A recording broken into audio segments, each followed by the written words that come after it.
જય શ્રી કૃષ્ણ વિદ્યાર્થી મિત્રો. ધોરણ 6 અને વિષય છે સંસ્કૃત. હમણાં આપણી પૂરક પરીક્ષા શરૂ થવા જઈ રહી છે, તો આપણે સંસ્કૃતમાં માળખું કઈ રીતનું હશે, કેટલા ચેપ્ટર હશે અને કઈ રીતના સવાલો પૂછાશે એ બધું જાણી લઈએ. તો શરૂ કરશું આપણે.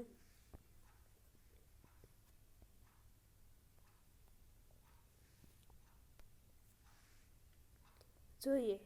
ચેપ્ટર છે 1 થી 5, ગુણ છે 40 અને સમય છે 2 કલાક. કયા કયા ચેપ્ટર છે, હું ચેપ્ટરના નામ બોલી જાઉં છું એક વખત. એ ચેપ્ટર છે મમ અંગાની પહેલું, બીજું છે દક્ષિણ પાદમ, ત્રીજું છે કરોમી, ચોથું છે પ્રહેલિકા અને પાંચમું છે મમ વિદ્યાલય.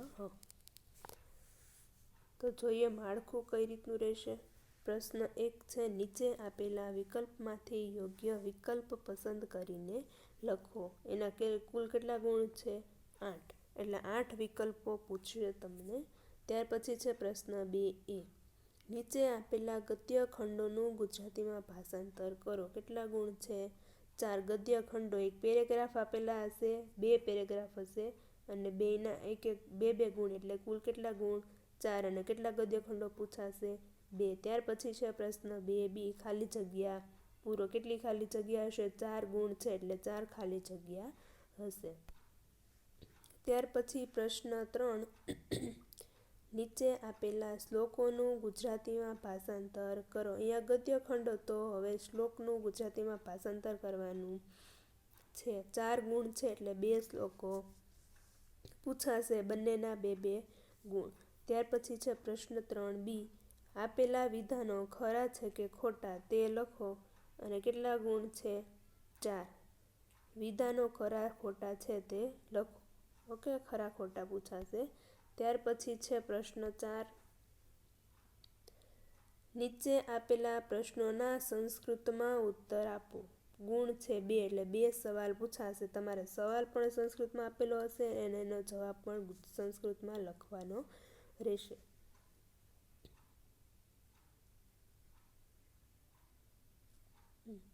ત્યાર પછી છે, નીચે આપેલા પ્રશ્નોના ગુજરાતીમાં ઉત્તર લખો. અહીંયા 2 ગુણ છે આના પણ, એટલે 2 સવાલ પૂછાશે. અહીંયા સવાલ પણ ગુજરાતીમાં હશે અને તમારે જવાબ પણ ગુજરાતીમાં જ લખવાનો રહેશે. ત્યાર પછી છે પ્રશ્ન 4c, જોડકા જોડો. એના કુલ 4 ગુણ છે. પ્રશ્ન 5a, નીચે આપેલા શબ્દોના સમાનાર્થી શબ્દ લખો. સંસ્કૃતમાં સમાનાર્થી શબ્દ આપેલા હશે, એનો તમારે સંસ્કૃતમાં જ સમાનાર્થી શબ્દ લખવાના રહેશે અને એના ગુણ છે 2 એટલે 2 સમાનાર્થી શબ્દ પૂછવામાં આવશે. ત્યાર પછી છે પ્રશ્ન 5b, નીચે આપેલા શબ્દોની સંધિ છોડીને લખો. શબ્દોની સંધિ છોડીને લખો. એક જ ગુણ છે એટલે એક જ શબ્દ પૂછાશે, એની તમારે સંધિ છોડીને લખવાનું છે. ત્યાર પછી છે પ્રશ્ન 5c, નીચેના વાક્યો કોણ કોને કહે છે તે લખો. એટલે વાક્ય કોણ બોલે છે અને કોને કહે છે તે લખો. એના કેટલા ગુણ છે? 1. એટલે એક જ વાક્ય પૂછાશે. ત્યાર પછી પ્રશ્ન 5d, નીચેના વાક્યોને સંસ્કૃતમાં લખો.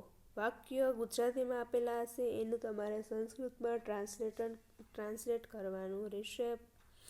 એના ગુણ છે 2.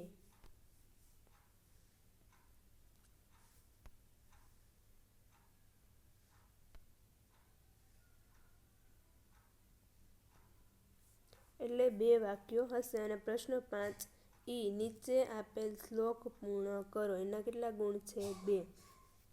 એક જ શ્લોક આપેલ હશે, એ તમારે પૂર્ણ કરવાનો રહેશે.